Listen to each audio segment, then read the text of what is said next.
Now, I am explaining a new concept, declaring output variables. So far, we learnt four concepts: declaring variables, storing values into that, retrieving values from variables, and displaying on the monitor screen.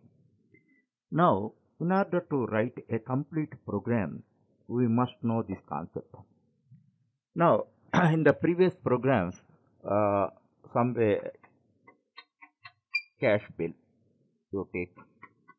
Actually, retrieving three values from variables, one program I explained. In that, I have given like this: item, numbers or quantity, or rate. Actually, simply seeing that, you can understand it is nothing but a cash bill. Nothing but a cash bill. But it is not complete cash bill. What is missing in that? If you see that, whatever item you purchase, and if you see the bill, item name, numbers, rate will be there, and one more thing is there, that is amount. The amount is written in that, then only it is complete cash bill. In this case, how much is the amount? 55 rupees is the amount.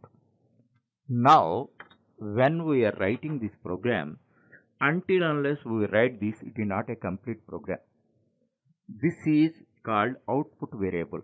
Output variable means how you differentiate input variable and output variable.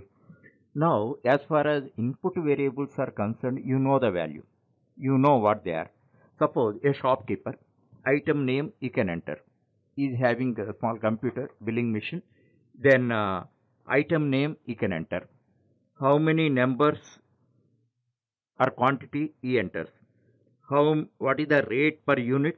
Rate per unit also he enters. What he does not enter?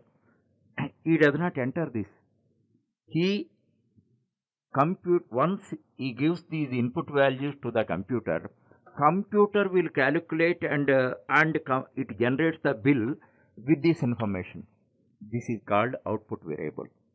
So this should be stored in a variable. As I told you already, once we write a C program, this is void main. Then this is the declaration section. Whatever variables you are going to use in the program must be declared in the declaration section only. Anywhere if you try to declare, it leads to error. That's why here what we are doing, just recall it.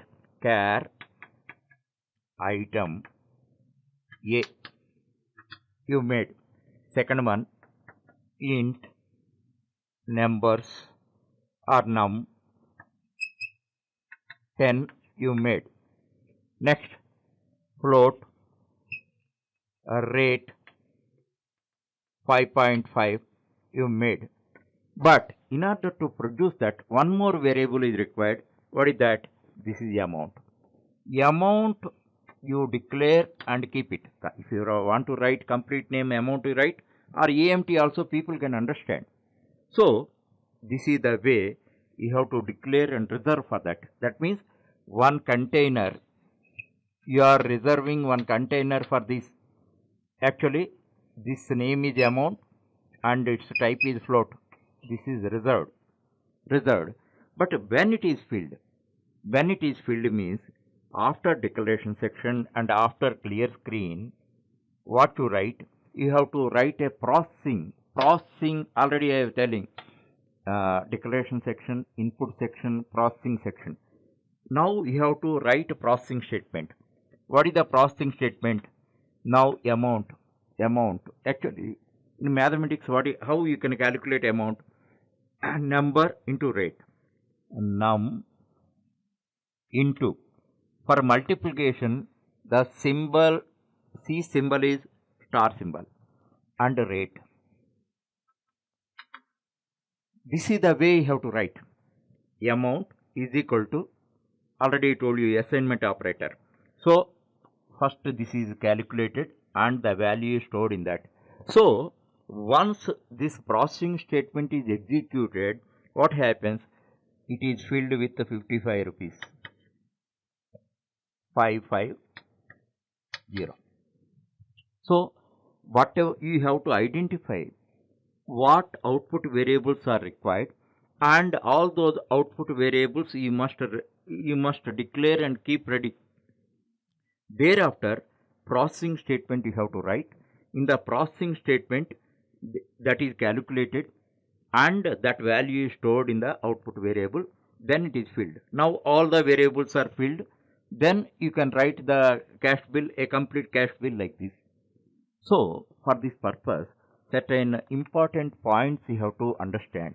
Actually, for output variable, which now item we have given char, numbers we have given int, for rate we have given float. For amount, what we have to give?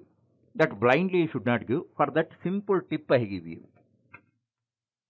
Int versus int. The result is always int. That means whether it is correct or not, it is always int. That means now you see 9 plus 2. 9 is int, 2 is int, the sum is also int. Okay. 9 minus 2, 7. This is int, this is int, this is also int. And 9 into 2, 18. This is int, this is int, this is int. So versus represents all types of calculations. Now here you see 9 by 2. This is 4 only, not 4.5. In mathematics it is 4.5. Here 4 only. Integer versus integer, always result will be integer whether it is correct or not. So 1 by 2, if you make, the result is 0, not 0.5. Always this is a typical point. Now you must remember that.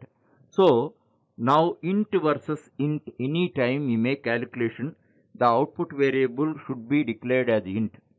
Remaining other cases you never have any. Only this point you have to remember. What is that?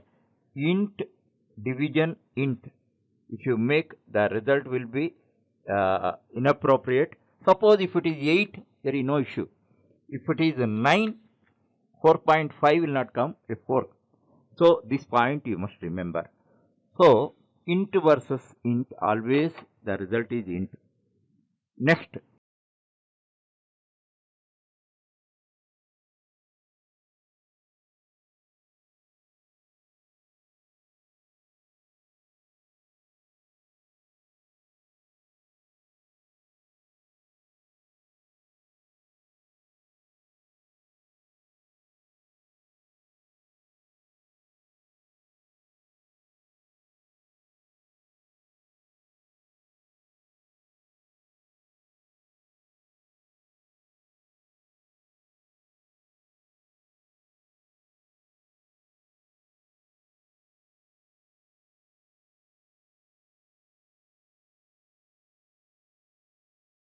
only one point you must remember.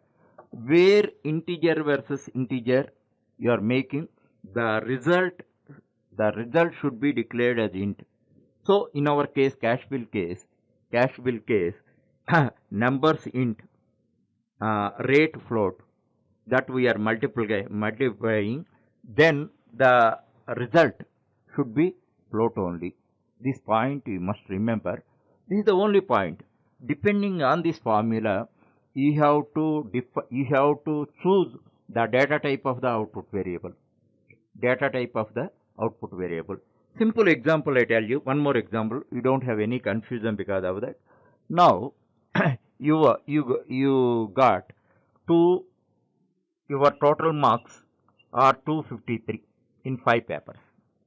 253 in 5 papers. Then the result is 50 only, not 50.6. Why like that? 253 is int. Number of papers are int. The result is int versus int, 50 only, not 50.6. This point only you must remember while declaring output variable.